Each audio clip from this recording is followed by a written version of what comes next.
Hey guys, Lord here, back in with another action figure review, and today, unfortunately, all good things must come to an end, because today we're taking a look at the last Savage Crucible Barbarian figure that I currently have. I'm probably going to try and get that werewolf guy, and possibly even the He-Man ripoff guy. I don't know, why not?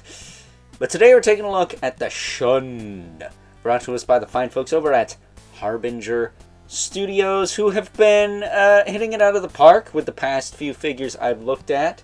Of course, those being the Uninherited, which is probably my favorite, the Frank Frazetta Warrior with Ball and Chain, as well as the Veterus Repax, which is more of a convention-exclusive type.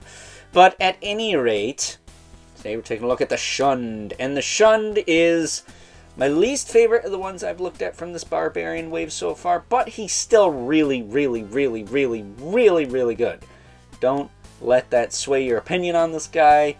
I think he's still solid. It's just I like the demonic looking son of a bitch more. So, why don't we cut right to the chase and get into the meat and taters of this review and take a look-see at all the Shunned has to offer in terms of accessories, starting off with a pair of grip hands with the wrong hinge for holding stuff.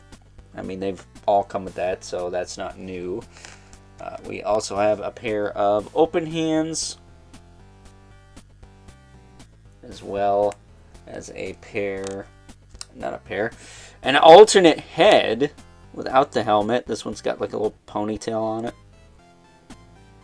so that's kind of cool. I think it's like face paint. He might even have some face paint on there. Ain't that some shit?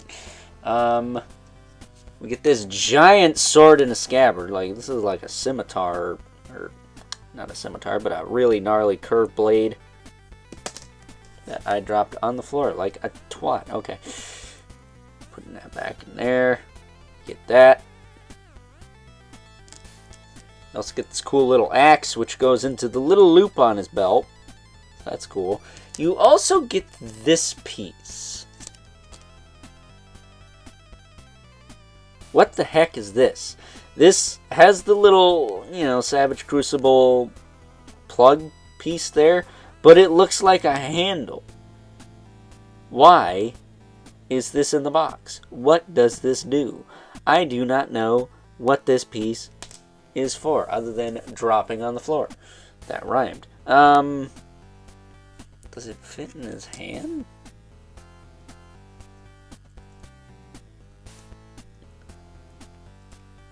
I mean, yeah, it fits in the hand. You can put it in his hand, but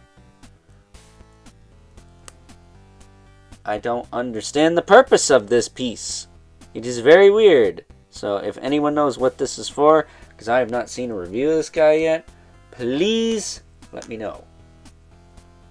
That said, we also get the blind bag weapon. This sword right here. This sword is pretty sick. It's the same sword we got with the Shunned. I think Veterus Repax had one of these too. Not the Shunned, the Disinherited. Gosh, can't even remember my favorite figure's name. But it's, again, I think has that cool fade on it. Which, heck, if that matches the Disinherited, it'd probably look better with him.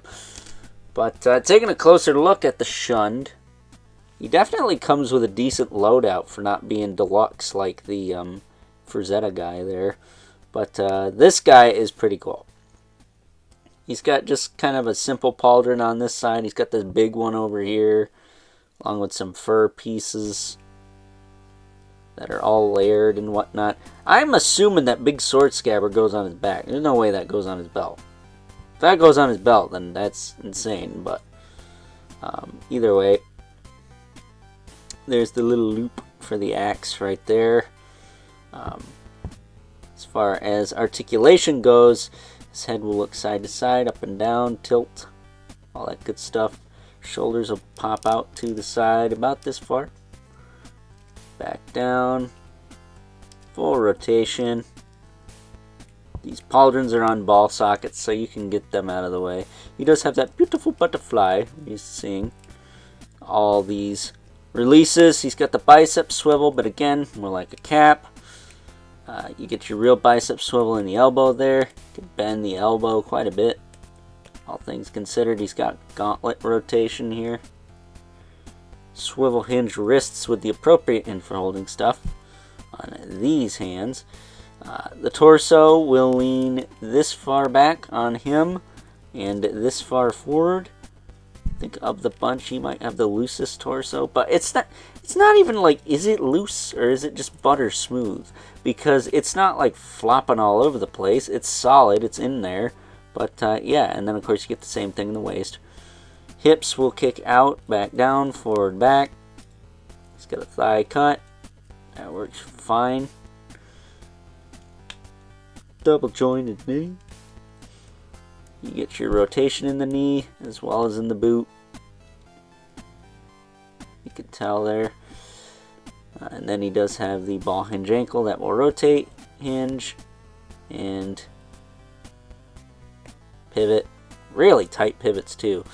Again, I haven't checked the peg holes on these guys. I'm not sure if they will fit a Toddy Mac stand or not. I know the Lizard's feet were like too skinny or something, and they couldn't fit on a McFarlane stand, but I don't know about the Barbarians. They have the boots, so their feet might have deeper peg holes in them. But I don't even think, does Savage Crucible even have stands yet? That'd be interesting to know. But at any rate, another banger. Like, come on. He looks cool. He looks like a fucking Marley Hatchet album cover. Like, get out of here. So, yeah, I recommend this guy. He's not my favorite, but he's still pretty freaking awesome. So, there's that. So, with that being said, it's time now that we move right along and take a look at some size comparisons. First up, here is good old Shunned, alongside the only other characters I have from this current wave of Savage Crucible Barbarian figures. We have the Frank Frazetta Warrior with ball and chain, as well as the Disinherited, both of which I have already reviewed on the channel, so if you haven't checked them out already, I'd really appreciate it if you did. We're trying to get some views here, people. The Masters of the Universe Marathon, followed by some Marvel Legends, is hit or miss, so I'm hoping that these, since they are quote-unquote new, will get some traffic. So, you know, do your boy a solid. I don't ask you to do that very often, because I know time's precious to you, but as I mentioned in those reviews, these guys share the same body, they're pretty much the same height. It's really just a contest of whose helmet's taller. So, getting these two out of here. Spoiler alert, if you haven't figured it out, this guy's my favorite. I mean, shocker, the demonic looking one is Overlord's favorite? Who would have thunk it, right? So we of course have our two regulars, the Mythic Legion's brother Mandibilith, as well as the infamous 11 Spawn, who is a little taller than this guy. Not by much, but a little bit. So with that being said, it's time now that we wrap things up with some final thoughts. Overall, and while I certainly don't like him as much as the Disinherited we looked at earlier today, or even the Frank Frazetta Warrior with ball and chain, I'm going to say that good old Shunned here is still a solid addition to not only the Savage Crucible line, but if you're trying to build a squad of barbarians to go with other lines, I think he definitely fits the bill. He's cool looking enough to stand out, but generic enough to be like, yeah, that could just be anybody. Doesn't have to be a specific character. That, I gotta be honest, I like the change of pace with the weapons. We don't get a lot of axes, and, well, we do get some curved swords, but his curved sword's a little different. So, with that being said, I hope you guys enjoyed this review. Until next time, I'll catch you guys later.